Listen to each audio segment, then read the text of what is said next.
Good morning, everybody. I hope you are doing well. Um, what a week, huh? What a week. We're going to just go ahead and get started. Welcome, everybody, to another episode of the Built to Exit podcast with me, your humble host. With me, your Jason. With me, your humble host, Jason Cisneros. Where we talk about all things business and we talk about all things exit. Our belief system here is that everybody exits, because we do, right? Everybody exits their business one way or the other, whether that is whether that's unplanned, whether that is dictated by someone else, or what we really focus on here is a custom tailored exit.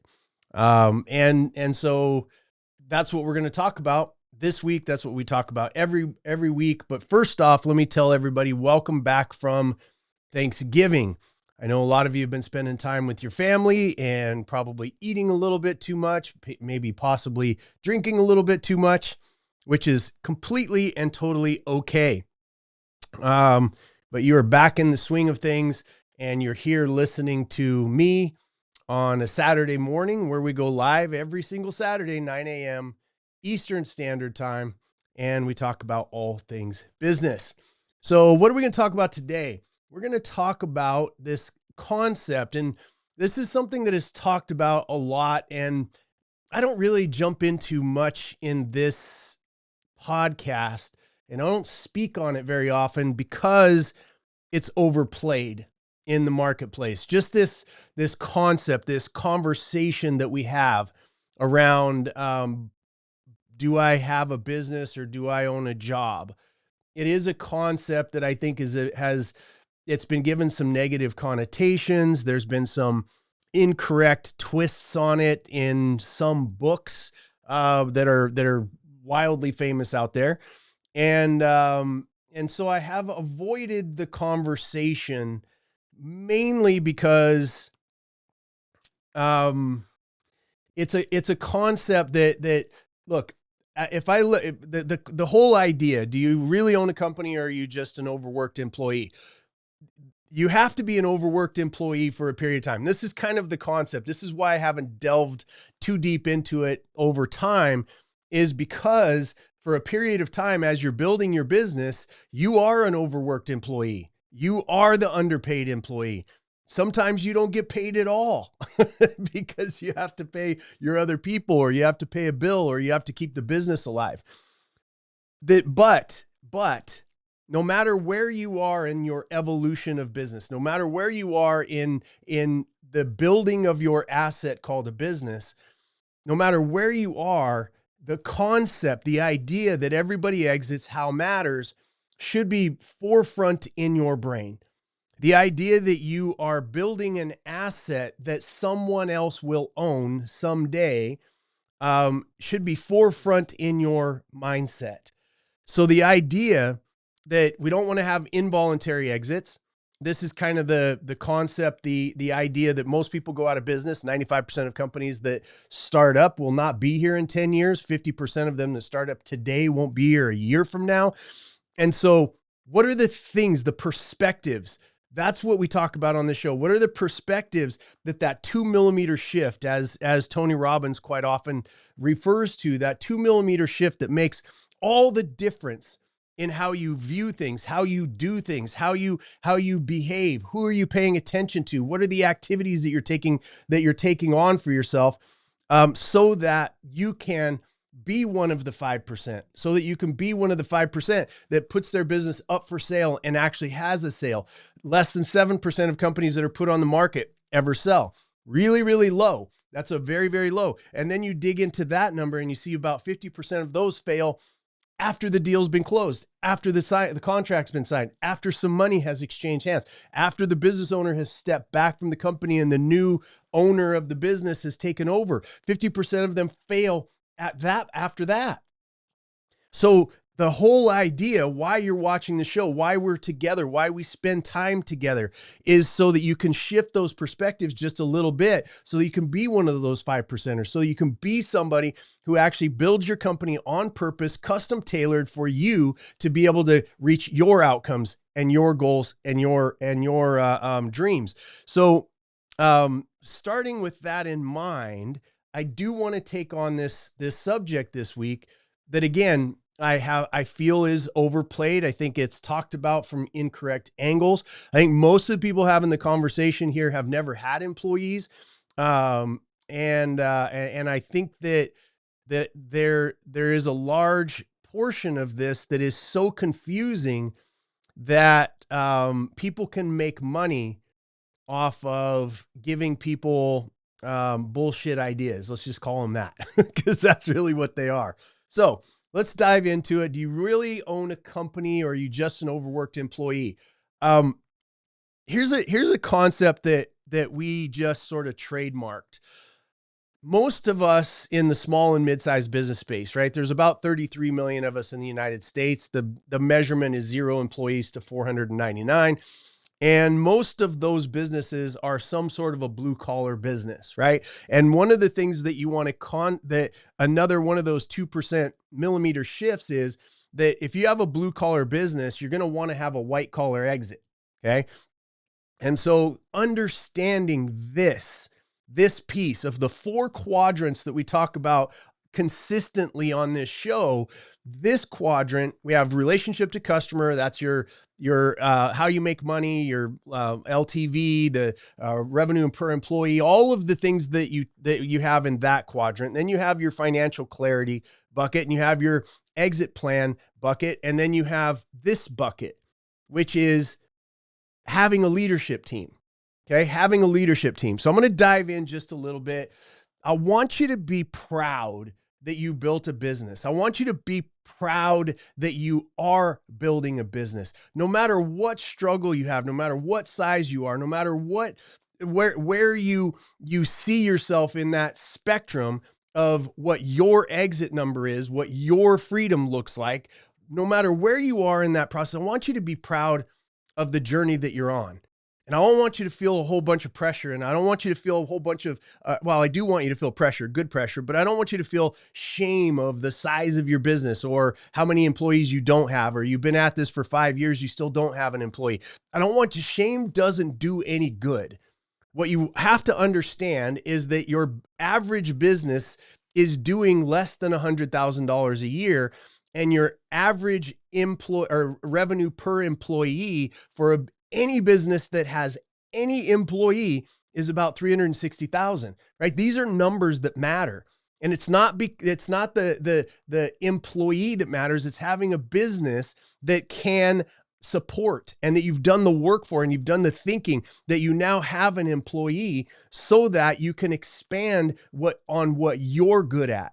Right? A lot of us get caught up in the trap of doing everything in the business, and about 80% of that, probably even more of that, eventually 100%, but about 80% of that while you're building should be done by someone else. Okay. So I want you to be proud that you built that business. But if sales, operations, cash flow, and all of that really rely on just you got a job. So let's talk about just the idea, the concept of building a machine, and the machine is doing the work for you. You're not the one doing the job. Okay. So you need a team to operate successfully. And if you need to be gone for 4 weeks, how do you find these people? Right? These are some of the things I want to address. Who can you trust with your baby? Right? How should you train them and share the vision and then have them run with it? I want you to think about, just on this series of questions, I want you to think a little bit about a drug dealer, okay? That's running a drug empire, right? And so it's just stick with me here, okay? A drug dealer that's running a drug empire, they're not going to have distribution in the same place that they have manufacturing, in the same place that they're counting the money. And if they are, they're a dumb drug dealer or have a dumb empire. But it's diversified, right? It's diversified. And I want you to think of your business in the same way, because here's a couple of mistakes that people that don't understand this concept of, do I have a business or or am I an employee? One of the things that they don't understand is they think, oh, I'm going to go get an employee, and they bring somebody in, and that person absorbs all their information, knows how to run the business, and they lean really heavily on one singular person to be able to come in and do the business. And then they're like, oh my gosh, I can go take a vacation. I can take a day off. I can take a sick day. And then eventually down the road, what happens is now that person owns all of the information of the business, all of the intellectual property. They have the relationships with the customer, that person. So now what you've done is you've basically just handed your business, and you hope you can trust that person to have your best interest in mind. Versus, right? And I'm not saying that there's not trustworthy people, but for the most part, what I've seen in my own life, in other businesses' life, is when you hand over that responsibility to just one singular person, that puts you at a disadvantage. That is what would be called a concentration risk. Everything that we're going to talk about today is going to be the idea, the concept of reducing concentration risk. What does that mean? From somebody who's buying the business, if there's a single point of failure in the business, I'm not buying that business. If there's a single point of failure in that business, if there's 2 or 3, but if there's 20, now it's spread out, right? That you have no concentration of risk in one particular area. Having somebody, just one person who knows how to run the business, has the relationships with the employees, has the IP, has all of the different relationships, and it's not you go, yay, I'm not the single point of failure. Now that person is.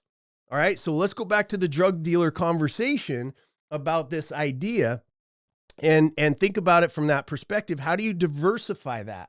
You diversify it through an org chart. Okay.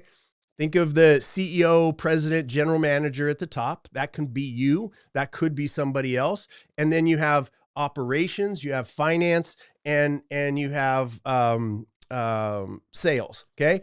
So you've got 4 little bubbles, and you diversify by, first off, as an owner, getting to understand what is the job of a CEO. When you put that hat on, you're doing no other job of a CEO, a president, or a general manager. You're putting that hat on and you're doing that job, right? You're doing that job.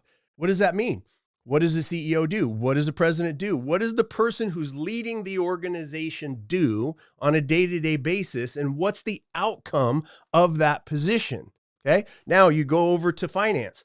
What is the day-to-day? What are the things that, now take off your hat. If you're a single business owner, you take off that hat, you put on the finance hat, and you go over there and you sit down and go, okay, what is the job? What is the output? What is the outcome of this position? Right? Your business speaks in numbers, and that's the interpretation bucket. How am I, the things that I put out, the marketing that I did, we went out and did a job. We took 10 hours to get the thing done, took 6 trips. We did this, right? And it translates into, oh, here's the numbers of what I thought was supposed to be a 30% profitability, but it's actually a 10% profitability. What do we have to change to get that number back up to 30%? That is the interpretation bucket. The COO, or the operations bucket, is delivering on the promise that it was made over in marketing and sales and by the business itself, delivering on that in that bucket. So take off the finance hat, you put on the operations hat. What is the outcome of the job? What is the output of the job? What do I need? What needs to happen here for us to make sure that we're delivering on the promise in such a way that we create raving fans? Okay. Now you take that hat off and you go over into the revenue generation. We call them CRO, chief revenue officers in our organizations. What do I have to do marketing, which is getting the attention, to sales, which is the conversion of that sale, and then customer service, which is the retention of that business. and then digging in for referrals and all of the other things that go along with it. That is what most of you, as a single business owner, or even if you have a couple of employees, those are the bubbles that you should be focusing on, but not being the CEO while in revenue, and not being the revenue person while you're in finance, and not being the operations person while you're in revenue. You got to learn those hats. You got to learn those hats. And so finding and identifying the right people comes down to this concept and idea that we find ourselves in today, which is the age of AI. Okay.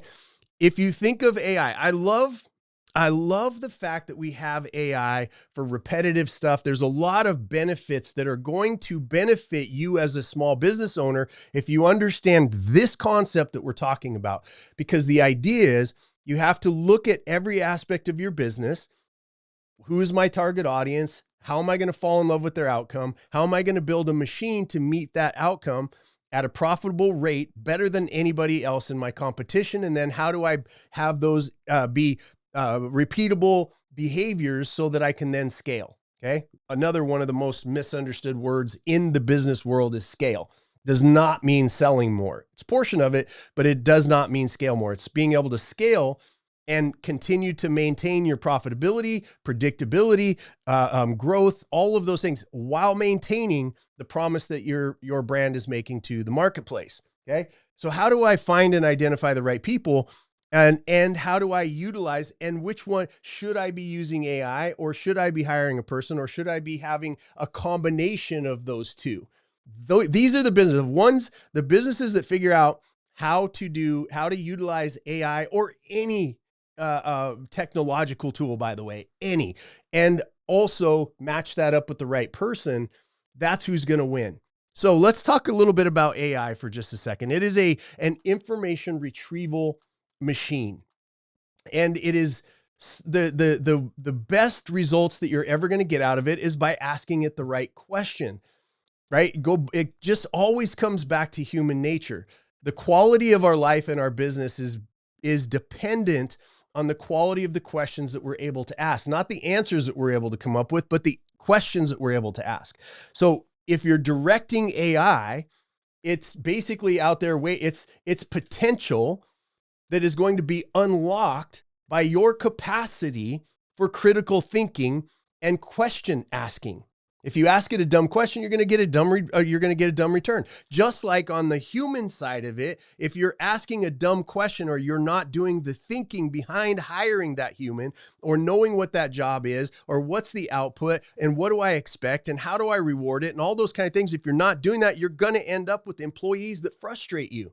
You're going to be one of those business owners that's out there. If I hear somebody complaining about it's hard to find good people, one, B, it's hard to keep good people, two, three, it's the people that I have working for me are not doing a great job. These are signs of a business that is in decline.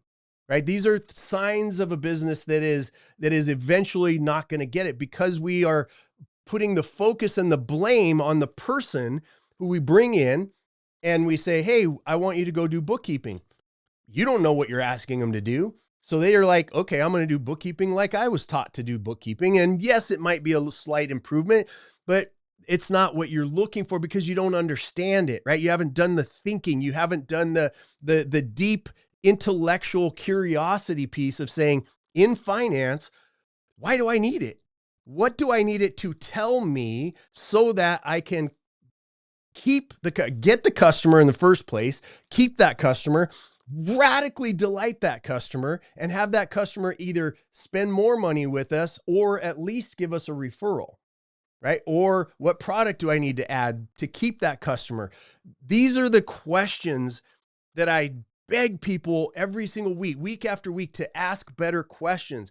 There's no like magic bean out there that you're going to plant because you bought some book, or you bought some program, or you went to some event. It is your thinking capacity and hyper focusing in on the outcome of your client. So finding the right person means, all right, now I'm going to set those 4 bubbles that Jason talked about. I've got CEO. I'm going to put myself in that role and say, what are the things that are important in that? There's lots of books. There's lots of research. We build this stuff out with our team every day, all day for the last 15 years. We've been doing this. And then you go to the finance piece and you go, okay, what's the outcome? You go to the operations, what's the outcome? You go to the revenue generation, what's the outcome? And now what you can do is you can say, these are the 4 things, right? If I'm a revenue person, how many qualified leads did we get? How many of those did we have conversations with? How many of those led to proposals and how many of those closed? Okay. There's your numbers. Right? There's your numbers. So now you know when you bring somebody in or you put on your own hat, how many qualified leads did we get? You can count this at the end of the day. Each one of those is an indicator of an outcome for your business, right? Each one of those is an indicator for the success of your business, for the predictable, when you're going to sell your business, the predictable expectation of uninterrupted revenue. That's what people are buying. People are buying, if they're going to buy your business, they're going to buy the certainty that comes along with you doing this work and building these assets in your business. Same thing with a piece of AI. Okay. You go in and you got to ask it the right questions. You have to get it to do the right things. But if you don't know what those right things are, how are you going to ask the right question? This is part of the idea. So, finding an idea, identifying the right people. So here's some questions, right? What should I still be responsible for as the owner and what should I delegate? Here's some questions that will be super helpful for you as you're building your business. How do I find people who think like owners, not employees? How do I interview for leadership, not just skills? Should I promote internally or should I hire externally? What qualities matter most in a number 2 leader or GM? These are all very, very helpful questions for you to be able to ask. That quality that I'll just jump into one of them, the qualities that matter most in a number 2 leader. That person, you want to make sure that person is not entrepreneurially ambitious. Okay. You want to have somebody that loves the job that they do, wants to keep that job and is looking for certainty in their life. You don't want another person who is out there to build a business and has a ton of ambition, because all they're going to do is come in. You're going to train your competition. You want to find somebody who has a job, wants a job, is looking for certainty, is looking for that predictability, and that will stay with the company. And they've demonstrated that by their past behaviors. They stayed where they were for a period of time. They were loyal. People trust them. And you can do your due diligence, not just hire a guy right at the end of your arms. I'm just going to go hire somebody. You do your due diligence on the person that is coming in. So that number 2 that you want to start training in your business, they need to be certainty minded. They need to be professional. They need to be smart. They need to be good at what they're doing. And you find these things out in conversation by asking the right questions and looking at their past behavior before you bring them onto your team. Now, you may have a strong number 2 already on your team that's just kind of begging, waiting for you to say, I'm going to stop being the control freak and I'm going to pass this over. All right. Now, number 2, transferring judgment and leadership. Here's a couple of questions that'll work for you. How do I teach my instincts and decision-making while trusting their knowledge and judgment? Number 2, how do I build systems that don't rely on my personality? These are good questions for you to start the process of transferring judgment, transferring leadership. Also building, the third part of this is systems and process creation. How do I transfer what's in my head into a system somebody else can follow? There's a great phrase, a great term, SOPs. Okay. SOPs, standard operating procedures. It's a lot of people make this way more confusing than it should be. An SOP is just you writing down what you do to get a specific outcome.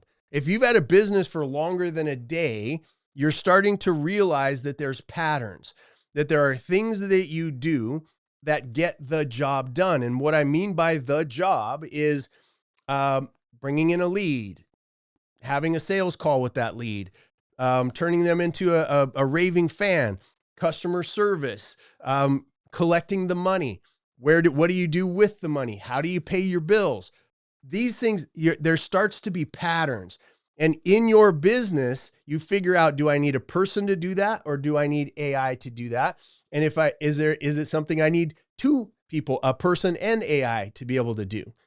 But you'll never get to that step until you start to SOP. Just look it up, right? Just look it up. There's lots of training. There's lots of free training on YouTube about how to build an SOP.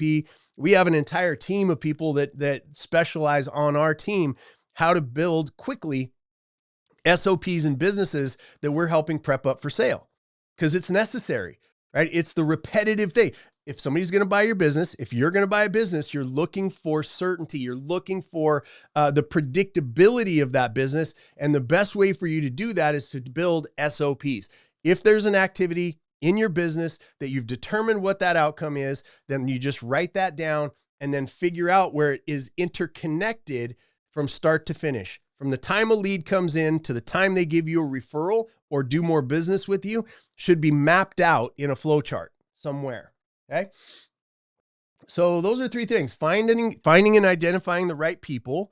You've got to build a team, right? The whole idea behind this concept is that somebody who's going to buy your business, if you want to sell it, or for you to get your freedom of time back, somebody else is going to have to be running your business. A buyer of a business they may buy your business, especially if they've just come out of a weekend seminar on how to buy businesses and whatnot, but it's not going to be for the money you want. And very rarely will you ever get paid what you agreed on the closing day of your business.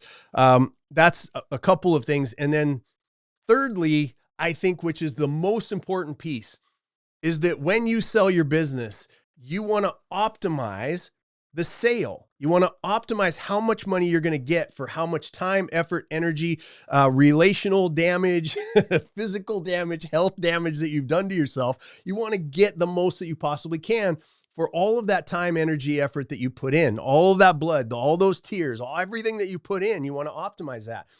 The second thing is that in order to do that, what's going to happen is you're going to have a profitable business that is optimized while you still own it, which means you're going to be able to take more free cash flow off the table. You're going to be able to have more time for yourself. The same thing that you need to build and optimize your business for a proper exit is the same exact things that you need to do to be able to optimize the free cash flow that you're pulling off the table while you own that product. Okay. So finding and identifying the right people, transferring judgment and leadership, systems and process creation. Those are the three things that I want you to focus on going into the next week. Okay. Freedom and a premium exit. A white collar exit from a blue collar business can only happen once a leadership team, who's not you, owns sales, operations, finances, and the culture. If every decision still runs through you, your first job is to build people who can make decisions without you. Okay. What's your takeaway? Every week we talk about what you should do after listening and interacting with me, or watching this, later on in the week, whenever you get around to watching this, is what are you going to do between now and the next show? Here's what I want to challenge you to do this week is take the 10, just list out as you're making a decision or as you're doing something in your business, pick the top 10 things that you're doing and turn them into a SOP light, right? Here's what they are. Here's what you do. Here's the repetitive actions. And then out to the side of it, put who the ideal person would be to do that. Now, if you have employees, somebody on your team. If you don't have employees, make sure you're changing the hat. Maybe that becomes, now you'll get 10 of those things and you'll be like, oh my gosh, if number 7, if I could hire somebody to do number 7, that would free up another 7 to 10 hours of my time every week for me to be able to go make more sales, which would then lead to number 5 being able to be hired for, because then I'll have that much more money. I'll have that much more profit. I'll have those things. They start to link together. But the first thing that you have to do is take the responsibility for yourself this week to list out and capture the 10 most important things that you're doing, turn them into a mini SOP job description, and then put who would be the ideal person to be able to do that. If they're in your business, great. If there's somebody that you need to hire, great. And then you'll start to see what priority for you to have somebody in your business will look like. Just want to remind you what I said in the beginning of this. The average business of the 33 million businesses that are small and mid-size are making about $100,000 a year. The businesses that have an employee are making on average of $360,000 per employee. That should convince you that that's the right way to go.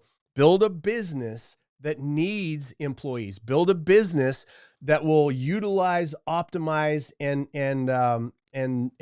expand on that, having an employee and AI that's attached to it. Okay, so you don't get freedom and a premium exit from having a busy business, right? We talked about taking the word busy out of your mouth last week. But you don't get a premium exit by owning everything in the business. You don't by owning, I mean doing everything. You don't build a premium exit by having a stellar personality that's the only reason anybody ever does anything for or any business with you. You don't have it because you don't have a premium exit if you're the smartest person on your team. You don't have a premium exit if you don't have your financials in order according to generally accepted principles, right? Generally accepted accounting principles. You don't have a premium exit if your culture is not built on purpose and repeatable without you in the room. You don't get it, right? You get it when your leadership team owns and scales operations, sales, finance, and culture without you. At that point, okay, you're no longer the asset.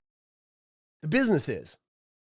And this is the whole point of built to exit. You want to build an asset. You want to build a business that can be acquired by somebody else, and it continues to crank out predictable revenue, cash flow for that new owner. Okay. So as you go into this week, make that your challenge. 10 things that I'm doing. Who could do it? Here's my SOP. Here's the job description. Who should be doing this? Either on my team or my next hire, the person that I'm going to bring in. And what is that going to do for the business? Think about that bubble that I talked about, having a CEO, president, GM who's not entrepreneurial ambitious. And I should have just stopped when I was ahead. And then who's going to do your finances, who's going to do your operations, and who's going to do your revenue.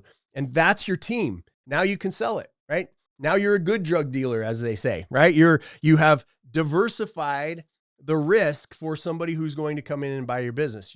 We'll talk about how to do that with, you don't want to have concentration risk around your customers either. You want to have a wide berth, a lot of them, showing that there's a lot of people that want to buy your business. But that's another conversation for another day.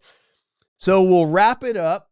I want you to start building towards that moment when you can step away from your business and it gets better without you being there. That's it. Drive towards that. Figure out how to ask better questions, how to utilize AI, utilize your employees, have employees that are now utilizing and working with AI. These are the things that are going to keep you strong. These are the things that are going to help you exit. And in your exit is where everything that your end game. What do you want to do with your life? Start another business, start a charity. You want to sail the 7 seas and go experience some of this wide world that you're boxed into because your business owns you. That's what you're doing this for. is to create that freedom of choice for you and your family. I never want you to forget that, right? I want you to always remember that you're building an asset that from the day you started it, from the day you conceived it in your mind, whether you could articulate it back then or not, is being built for you to create freedom of choice for you and your family. Okay? So that's it for this week. I really appreciate all of you being here on a Saturday, especially I know a lot of us are dragging around turkey belly, and you've spent a lot of time with maybe some challenging people in your family. You've had good conversations. You've had, drama, whatever was going on with you. You're here. You've watched this. I appreciate you. And I want to tell you that as I sat around the table for my Thanksgiving with my family, one of the things that I was wildly grateful for is for you. For you, for this opportunity that we have, for us to change our stars, for me to look around the table at my family and to know and understand how all of their lives are different because I stood up, because I learned the lessons, because I did the hard work, because I beat back my own demons to become of service in this world, that there was a tool called owning my own business that challenged the very core of who I was, to craft the best parts of me to come out instead of the worst parts of me, to not be a victim, to be a victor in this life, to have a tool handed to me that I didn't earn, called entrepreneurship, called owning my own business. I was so grateful to sit around that table and to think about the journey that I've been on for 30 years in owning my own businesses, and the failures, the bankruptcies, the successes, and then the losing all of it, and then the building it back, and the miles that I put on in the air, going and speaking at events and getting to meet people, and being able to put, after I was able to build my own freedom, to be able to put my hands on other people's businesses and assets to be able to get them free as well. Man, don't ever forget how amazing this opportunity is.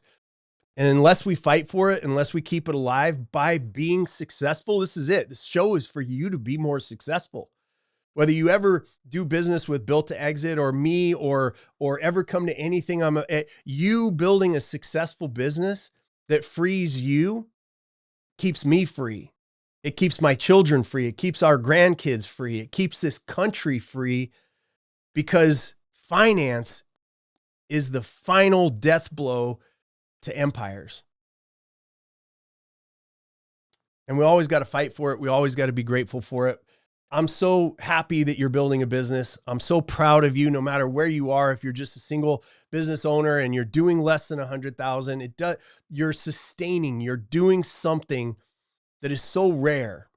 Less than 10% of this world ever puts on the entrepreneurial hat. And yet we're responsible in this country for 70% of the GDP. That's over $17 trillion because of you, because of dreamers just like you, because of diversified finance through owning your own business. We do 60% of the hiring. We have 90% of the jobs. You're so crucial. You're so needed. And I just want to help every week, week after week, to help you to get better. One small incremental change per week means that you incrementally improved your business 52 times, right? Just one a week, small improvements. And that's all this show is. One of those things. You could pick this to improve your business and to improve your status, your ability and your future, 1 week at a time, through this show with me, my team that puts a lot of energy and effort into planning these shows, making sure that we're talking about subjects that matter to you. Please share this out to other business owners. Somebody out there, somebody that needed to watch this show. And I hope you come back next week, and I hope you share this out. And I'm so grateful for you. I'm so excited and pumped up for 2026. I'll be announcing a yearly planning show here in the next few days, hopefully, but maybe it'll take us a week to get it together. But I want to do another. I used to do this back in the day, and I'm going to do it again, where we just sit down and I do a show about nothing but planning for the next year, which in this case is going to be 2026. I love you all very much, and I hope you have an amazing week. I hope that you spend time with your family, with your loved ones, and improving your business and your asset, because everybody exits. How matters. God bless. See you next week.